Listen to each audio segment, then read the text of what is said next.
Hello students, welcome back again. आज की class में हम करेंगे रिवर्सल लॉ ऑफ इनवर्स। मतलब इस पर बेस्ड कुछ थ्योरम्स हैं, कुछ रिजल्ट्स हैं। रिजल्ट हम पहले भी पढ़ चुके हैं बट उनको प्रूव करना बिल्कुल आ सकता है, उन्हीं को आज हम डिस्कस करने वाले हैं। ठीक है, तो ध्यान से समझना है सारे थ्योरम्स को। क्या कहता है फर्स्ट थ्योरम, देखते हैं यहाँ पे रिवर्सल लॉ ऑफ इनवर्स। ये सारे रिजल्ट्स इसी पर बेस्ड है। अगर हम इनवर्स को रिवर्स लेकर चलते हैं तो उसको हम कैसे ओपन करेंगे।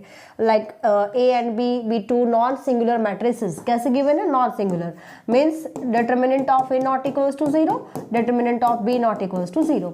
नॉन सिंगुलर है तभी इनका इनवर्स एग्जिस्ट करता है। ये भी चीज समझना है हमें, थ्योरम अभी हम पीछे क्लास में कर चुके हैं ना। ए इनवर्स कब एग्जिस्ट करता है, जब ये नॉन सिंगुलर होती है, राइट। सो हमें प्रूव करना है then A B inverse equals to B inverse A inverse, हमें ये प्रूव करना है, राइट। इस रिजल्ट को प्रूव करने से पहले आपको जो गिवन है कंप्लीट डिटेल यहाँ पे लिखना है। यानी जब थ्योरम को आप एग्जाम में लिखते हो तो डायरेक्ट रिजल्ट लेकर के जो हमें प्रूव करना है उसको लेकर के मत चलो, पहले जो आपको दिया गया है उसको अच्छे से एक्सप्लेन करो। जैसे यहाँ पे हमें बोला गया है कि ए और बी कैसी है भाई, नॉन सिंगुलर मैट्रिसेस है। Since A and B are two non-singular matrices। Exam में थ्योरम्स को लिखने का तरीका बहुत नीट एंड क्लियर होना चाहिए, मार्क्स कभी नहीं कटते फिर। ऑफ ऑर्डर n, ठीक है। नॉन सिंगुलर है तो यहां से क्या रिजल्ट आएगा, determinant of A not equals to 0, determinant of B not equals to 0। Clear भाई। अगर दोनों का डिटरमिनेंट नॉन जीरो है so therefore you can write multiplication of A into B and इसका डिटरमिनेंट अगर हम लेते हैं, क्योंकि हमें ये पता है कि ये भी मेरा नॉन जीरो होगा। क्यों? क्योंकि determinant of A into B किसके इक्वल होता है, determinant of A into determinant of B. और अगर ये मेरे पास नॉन जीरो है तो इनकी प्रोडक्ट का डिटरमिनेंट भी नॉन जीरो होगा। यहां तक क्लियर भाई। हम प्रोडक्ट का डिटरमिनेंट नॉन जीरो क्यों दिखा रहे हैं यहाँ पे, क्योंकि यहां मुझे प्रूव करना है A B inverse is equals to B inverse A inverse. That is we have to prove that B inverse A inverse is the inverse of matrix A into B. ठीक है, चलिए। सो यहां पर अगर दोनों मैट्रिक्स की मल्टीप्लिकेशन का determinant non zero आ रहा है so you can write implies that A into B, A जब मल्टीप्लाई करने के बाद जो मैट्रिक्स आपको मिल रही है दिस इज नॉन सिंगुलर। अगर नॉन सिंगुलर है तो इस मैट्रिक्स का multiplication of A and B इस मैट्रिक्स का इनवर्स एग्जिस्ट कर सकता है। ठीक है, अगर नॉन सिंगुलर है then A into B is invertible. कैसी है ये, इनवर्टिबल है, इसका इनवर्स एग्जिस्ट करेगा। ठीक है, we have to prove that inverse of a into b, inverse of a into b is b inverse a inverse। समझ में आया? मतलब हम यहाँ पे ये प्रूव कर रहे हैं कि b inverse a into B का इनवर्स है। अगर ये इसका इनवर्स है, इसका मतलब दोनों की मल्टीप्लाई करूं तो आइडेंटिटी आना चाहिए। प्री मल्टीप्लाई पोस्ट मल्टीप्लाई दोनों हम प्रूव करेंगे। क्लियर भाई। सो नाउ ये मुझे प्रूव करना है ना, यहाँ पे ये समझना है आपको कि ये हम प्रूव करेंगे कि inverse of A into B is equals to B inverse A inverse. अब अगर मैं आपको ये कहूँ कि बी ए का इनवर्स है, बी मैट्रिक्स ए मैट्रिक्स का इनवर्स है, इसका मतलब ए इंटू बी इंटू ए क्या होगा, आइडेंटिटी के इक्वल होगा, है ना। अगर मुझे ये प्रूव करना है कि ये इसका इनवर्स है तो दोनों की मल्टीप्लाई अगर करें तो आइडेंटिटी आने चाहिए, है ना। तो हम यही लेकर चलते हैं। So now A into B inverse A inverse associative property exist करती है विद रिस्पेक्ट टू मल्टीप्लीकेशन। हमने इसको इस टाइप से लिख दिया। बी इनवर्स यहाँ पर नॉन सिंगुलर है तो इसका इनवर्स एग्जिस्ट करेगा, इधर आप लिख भी सकते हो A inverse and B inverse this are exist. ठीक है, तो ये क्या करेंगे, एग्जिस्ट करते हैं। सो ए इंटू ये क्या आ रहा है भाई, identity into A inverse. A into identity क्या होगा, A and this equals to identity. Clear. And आप इसकी प्री मल्टीप्लाई कीजिए, into A into B equals to B inverse A inverse into A into B equals to B inverse into identity B inverse into B and this equals to identity. ठीक है, तो जब यहाँ पर हम दोनों को मल्टीप्लाई कर रहे हैं और आइडेंटिटी हमारा आंसर आ रहा है, so we can write a into B, या फिर आप ऐसा लिख सकते हो b inverse a inverse is the inverse of matrix a into B. ठीक है, that is a into B inverse is equals to b inverse a inverse. Clear? तो यहाँ पर हमें जब भी प्रूव करना हो, इनवर्स प्रूव करना हो, इसका मतलब हम अगर a इंटू बी मैट्रिक्स और राइट हैंड साइड पे जो मैट्रिक्स यानी left hand side right hand जो मैट्रिक्स गिवन है उनको अगर हम मल्टीप्लाई करें तो आइडेंटिटी आए, मतलब ये इसका इनवर्स ही है, ये हमें नॉर्मल प्रूव करना है। ठीक है, नेक्स्ट देख लेते हैं। सेकंड थ्योरम क्या कहता है भाई, if a is non singular matrix then determinant of a inverse is equals to determinant of a inverse. मतलब हमें a इनवर्स का डिटरमिनेंट इक्वल दिखाना है डिटरमिनेंट ऑफ a के इनवर्स के। ठीक है, ये हमें प्रूव करना है। ऑलराइट, तो यहां पर हम प्रूव कैसे करेंगे, कंप्लीट चल रहा है ना? हाँ जी, चलिए प्रूफ देखते हैं। हम लेकर चलते हैं यहाँ पे let A B non singular matrix, A B non singular matrix of order n, n order की हम लेकर चलते हैं non singular matrix. Non singular है तो इसका डिटरमिनेंट क्या होगा भाई, नॉन जीरो होगा, राइट? नॉन जीरो का डिटरमिनेंट नॉन जीरो है, implies that A inverse exist करेगा। यहां तक क्लियर? अब जो आपको प्रूव करना है कि ए इनवर्स का डिटरमिनेंट मुझे लेना है ना, तो मुझे ए और ए इनवर्स का दोनों का डिटरमिनेंट चाहिए। अब हमने कहा कि ए नॉन सिंगुलर है, इनवर्स एग्जिस्ट कर रहा है। अगर ए इनवर्स ए का इनवर्स है, so therefore we can write A into A inverse या ए इनवर्स इंटू ए। क्या आंसर देगा? आइडेंटिटी। अगर किसी मैट्रिक्स को उसके इनवर्स के साथ मल्टीप्लाई करोगे तो यूनिट मैट्रिक्स मिलती है।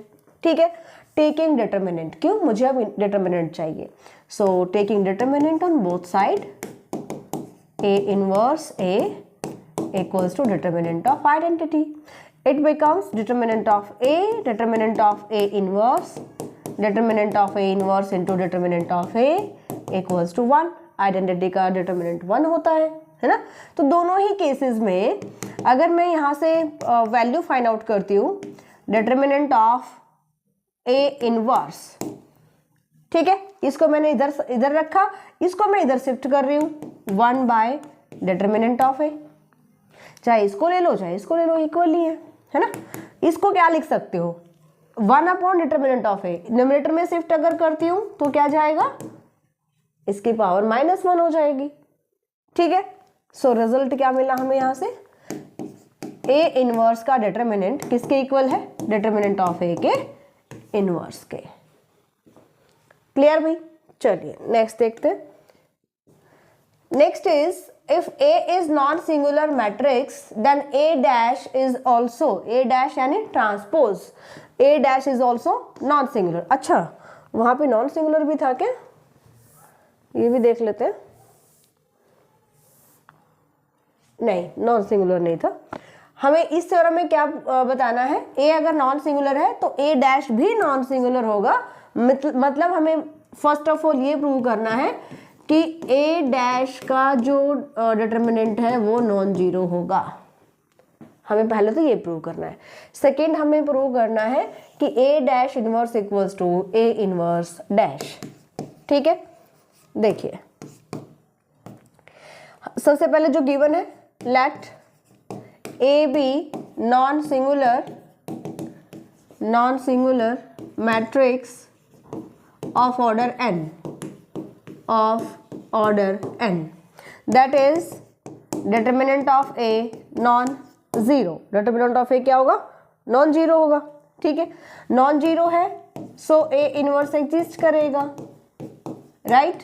अगर ए इनवर्स एग्जिस्ट कर रहा है so multiply of A and A inverse क्या आ जाएगा, identity.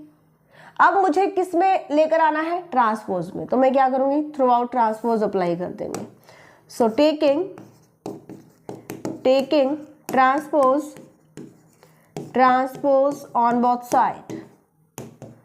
On both sides we get A into A inverse transpose is equals to A inverse into A transpose equals to identity transpose। यहां से open करोगे तो transpose की property क्या कहती है, पहले A इनवर्स का ट्रांसपोज होगा, A into B dash into A dash के इक्वल होता है ना, इंटू ए डैश, यहां से A dash into A inverse dash, और आई डैश का जो ट्रांसपोज होता है वो आइडेंटिटी ही होता है।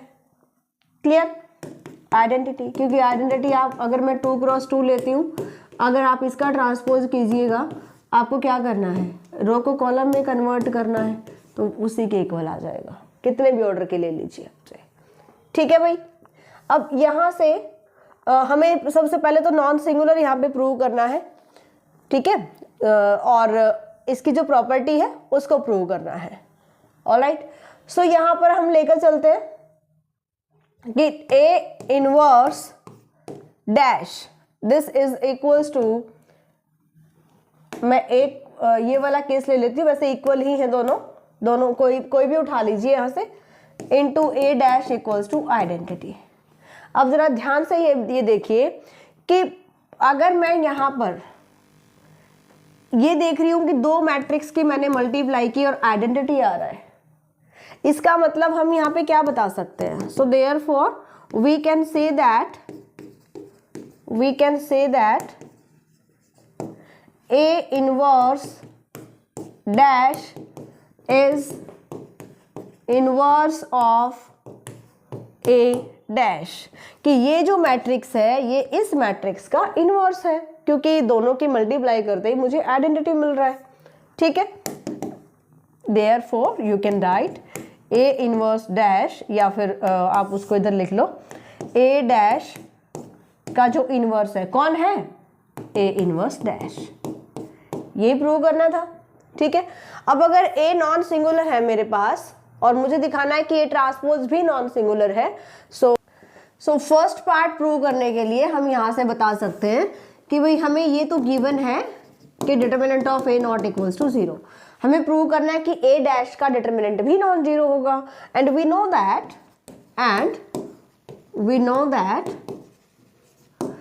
ए determinant equals to A dash determinant, A matrix और उसके ट्रांसपोज का डिटरमिनेंट, दोनों का डिटरमिनेंट इक्वल होता है ना, सो दोनों इक्वल हैं और ये नॉन जीरो है, तो ये भी क्या होगा, नॉन जीरो, और अगर ये नॉन जीरो है इट मीन्स ए डैश यानी कि transpose of A is also non singular. Clear भाई, आगे देखते हैं। नेक्स्ट थ्योरम कहता है if A is non singular matrix then A theta हमने क्या पढ़ा था, कॉन्जुगेट ट्रांसपोज या फिर ए डैश कॉन्जुगेट।